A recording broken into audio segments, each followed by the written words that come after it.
네, 안녕하세요, 여러분. 오늘은 조금 어, 다르다면 다른 이야기일 수도 있고 또 여러 가지 잡담일 수가 있는데, 테리 길리엄 감독의 브라질이라는 영화, 조금 소개해 드리고 싶어서 이렇게 이야기를 켰습니다. 많이 보셨을 거라고 생각을 해요. 제 이렇게 유튜브 보시는 분들, 구독자분들이나 이렇게 찾아주시는 분들이 조금 키치한 주제 뭐 그렇더라고 하더라고요. 좀 키치한 주제를 좋아하시는 분들이 많이 이제 들어오실 것 같고 작은 유튜브지만은 또 이렇게 관심 가져주시는 분들도 계시기 때문에 브라질이라는 영화 다들 아실 텐데 간단하게 소개를 해드리자면은 주인공 샘 로리가 이제 정보국에서 일하고 있는 조금 고위 관료입니다. 근데 이 근미래의 디스토피아적인 이 미래 상황에서 굉장히 로버트 드니로가 연기하는 해리 터틀이라고 하는 그 사람이 무상으로 수리를 해주면서 이 블랙 코미디이기도 하니까 무상으로 수리를 해주면서 이렇게 조금 테러 비슷한 걸 하고 다니는데 그래서 이제 국가정보원에서 이 해리 터틀 드니로가 연기하는 해리 터틀을 이제 잡기 위한 역할을 하죠. 그런데 그 과정에서 파리 한 마리를 누군가가 잡다가 그 파리가 떨어지게 되고 터틀이 아니라 버틀, 버틀이라고 하는 비가 되면서 엄한 버틀이라는 사람이 끌려가서 사실은 모진 고문 끝에 이렇게 목숨을 잃는 그런 사고가 발생을 하거든요. 그래서 샘 로리가 이 조나단 그라이스인가 하여튼 이 배우예요. 이 샘 로리가 그거를 이제 무마하기 위해서 돌아다니다가 그 버틀 무고하게 사망한 그 버틀의 위에 집에서 질이라고 하는 여자를 만나게 되고 이 질이 사실은 자기의 그 꿈속의 여인이었던 거죠. 그러니까 꿈속의 여인 일이었다는 건데 그러니까 이 과정에서 사실은 어떤 의미에서 보면 이게 굉장히 매력적인 그런 소재가 되겠죠. 그러함에도 불구하고 굉장히 끔찍한 게 뭐냐면은 국가적인 사회가 계속해서 통제를 하려고 하는 시도가 끊임없이 이 영화상에서 진행이 되거든요. 그래서 저도 뭐 아시는 분은 아시겠지만은 유튜브에 좀 풀 영상이 많이 간간히 올라올 때가 있는데 이 영상도 지금 조금 이렇게 올라와 있어서 다시 제가 이제 봤는데 요번에 제가 사실 눈에 띈 거는 이 장면이었던 것 같아요.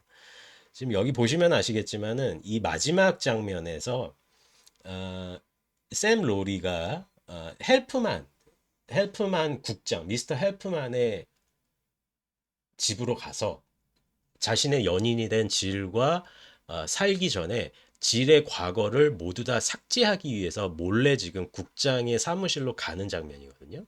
그런데 여기서 놀라운 사실을 발견을 해요. 국장의 사무실에 자기 어머니의 사진이 있는 거예요. 이 어머니가 초반에 성형수술을 받고 이런 장면이 굉장히 코믹하게 나오거든요. 이 영화는 처음부터 끝까지 한번 보시기를 추천을 드려요. 그리고 저도 사실은 이거 DVD로는 가지고 있는데 우연히 다시 보게 된 건가? 웬만하면은 이제 DVD로 보시고 블루레이로 보시는 거를 추천드려요.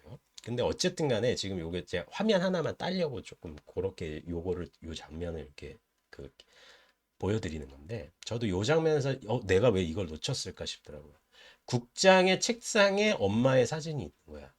그리고 이 샘 로리에게는 사실은 여기서 아버지가 등장을 하지 않아요. 그럼 여기서 어떤 해석이 가능하느냐? 헬프만 국장이 너무 얘를 낙하산으로 끌어주는 거를 넘어서 얘를 너무 고속 승진을 시켜요, 사실. 보시면 아실 거예요. 막 화장실에서 조금만 이렇게 써도 너 이제부터 뭐 국가 뭐 정보급 첩보 몇 급 위원이야. 막 이런 식으로 그냥 막 올린단 말이에요. 완전 슈퍼 고속승진 시킨단 말이에요. 그것도 의심스럽고 지금 이 상황에서 쌤이 여기 왔을 때 어머니의 사진이 헬프만 국장의 책상에 있다는 것은 이 사람이 어떤 의미로서는 데이비드 헬프만이야. 헬프만 국장이 이 사람의 아버지일 수도 있다는 거죠. 친부일 수도 있다는 거죠. 자, 이렇게 되면은 이 소설이 가지고 있는 어, 이 소설이 아니 이 영화가 가지고 있는 이 메타포나 은유가 이중 삼중으로 겹치게 되거든요. 제가 이거를 왜 저도 이 영화를 한 10번은 넘게 본 굉장히 제가 좋아하는 영화인데 만약에 이 영화에서 어, 헬프만 국장과 어머니가 어떤 관계가 있었고 사실은 샘이 헬프만의 친자였다, 친부 친자의 관계였다라고 하면은 이 영화 자체가 국가적인 시스템이 한 명의 개인의 뇌를 코드화해서 완전히 암호화해서 집단적으로 귀속시키겠다라고도 해석이 될 수가 있겠지만은 이거를 사실은 오이디푸스 컴플렉스로도 해석이 가능한 거거든요. 그러니까 어, 아버지의 결핍이에요. 아버지의 결핍이고 지금 여기서도 어떤 의미에서는 아버지의 세계와 지금 아들의 세계가 충돌을 일으키고 있는 거죠. 이 사람은 계속해서 아버지로부터 빠져나오고 싶어요. 그런데 그 아버지로부터 근데 이거는 오이디푸스 컴플렉스라고 보기에는 조금 무리가 있네요. 근데 왜 또 오이디푸스 컴플렉스라고 이야기를 하냐면은 어, 샘과 질이 이제 연인으로서 사랑을 나눴을 때 그 침실 안으로 그 국가의 그 진압 세력들이 그 가장 죄송합니다. 사람이 사적인 공간에 완전히 침투해서 질을 끌고 가고 샘도 잡아가거든요. 그리고 나서 샘에게 완전히 그 브레인 워싱을 시키기 위해서 그 거대한 이렇게 뭐라고 해요? 돔 같은 곳에 중간에 놔두고 어, 이 사람의 친구를 시켜서 뇌수술을 집도를 하는 장면에서 샘의 환상이 시작이 되는 장면이 있는데 샘이 어머니의 장례식에 참석을 해요. 근데 그 어머니의 장례식에서 그 어머니가 질이 연기하는 그 여배우로 얼굴이 바뀌어서 나오는 그 장면이 있거든요. 그리고 어머니의 육신이 젤리처럼 쏟아지는 장면이 이렇게 계속해서 연결이 되는데 이걸로 봐서는 결과적으로 샘은 헬프만 국장과 어머니가 가지고 있는 이 그물 안에서 벗어나지를 못하는 거예요.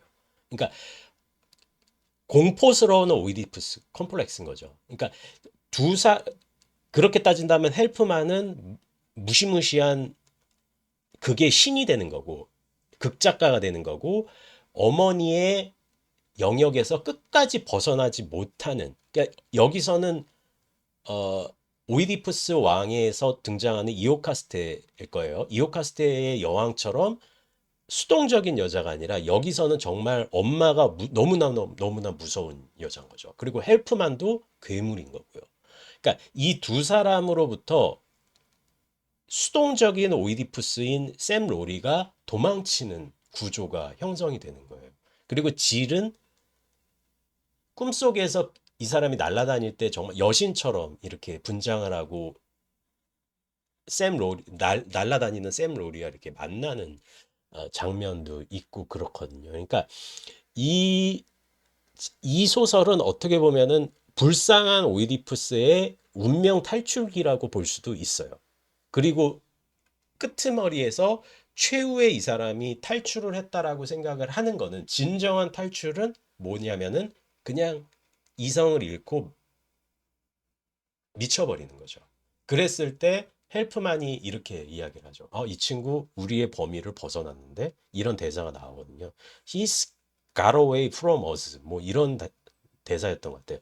이 친구 이제 우리한테 벗어났어. 그러니까 완전히 속된 얘기로 맛이 가고 이성을 잃어야지만 국가적인 시스템에서 잠식이 되지 않는 그 마지막 장면을 그렇게 묘사를 했다라고 저는 보거든요. 그러니까 이 장면인데 그러니까 마지막 장면에서 샘의 환상 장면에서 연인인 질이 어머니의 연기를 하는 거죠. 그러니까 결과적으로 이 장면도 극단적인 악몽이 될 수밖에 없는 게 어머니가 쳐놓은 계획의 그물에서 결코 벗어날 수가 없었다라는 것을 샘의 무의식적으로라도 보여주고 있는 장면이라고 볼 수가 있습니다.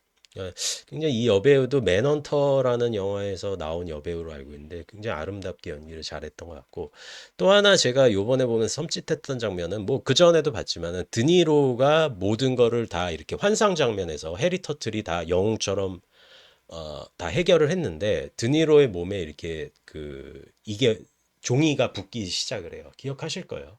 종이가 붙기 시작을 하다가 드니로가 이걸 떼어내지 못하고 종이에 이렇게 휩쓸려 가지고 이렇게 쓰러져서 종이 속에서 무화가 되는 그런 장면이 있었는데 이번에 다시 봐도 조금 글쎄 요즘 요번에 저는 그냥 이 작품을 미장센과 테리 길리엄의 엉뚱함으로 좀 많이 집중을 해서 봤던 것 같아요. 다시 어, 예전에는 그리고 이 영화를 좀 많이 봤으니까 많이 안다라고 생각을 하고 이렇게 생각을 했는데 그리고 다시 한번 이렇게 보기 위해서 봤는데도 불구하고 아, 이 영화 진짜 보통 내기의 영화가 아니다. 그리고 상당히 많은 메타포를 숨기고 있는 영화였다라고 생각이 들었습니다. 근데 어떻게 들으셨는지는 모르겠고 다시 한번 영화가 좀 길어요. 근데 긴데 확실히 걸작은 이런 것 같아요. 길어도 한번 트니까 또 계속 보게 되더라고요. 그래서 끝까지 보게 되고 오히려 신경을 안 쓰고 보니까 더 이런 그리고 굉장히 중요한 건데 왜 내가 예전에는 그게 안 보였지 싶더라고요. 그 헬프만 국장의 그 책상에 어머니의 사진이 있는 그런 장면은 내가 이걸 왜 놓쳤지? 뭐 이런 생각도 들었던 것 같습니다. 만약에 그 그거는 분명한 증거거든요. 헬프만 국장의 책상에 샘의 어머니의 사진이 있다는 거는 분명히 이 모종의 관계가 있고 샘이 어떤 의미에서는 자신의 아들 친자일 수도 있는 해석이 가능한 그런 분명한 장면이기 때문에 아, 조금 다시 이렇게 확인을 하면서 본 것 같습니다. 테리 길리엄 감독 제가 굉장히 좋아하는 감독이어서 한번 이렇게 영상을 찍어봤고요. 또 블루레이나 DVD로 이렇게 시청을 하시고 텔레비전에서도 뭐 한번 이렇게 할 것 같아요. OTT에서도 할 테니까요. 한번 관심 있으시면 이렇게 보시면 좋을 것 같습니다. 네, 영상 봐주셔서 감사드리고 좋아요와 구독을 해주시면 감사하겠습니다. 네, 감사합니다.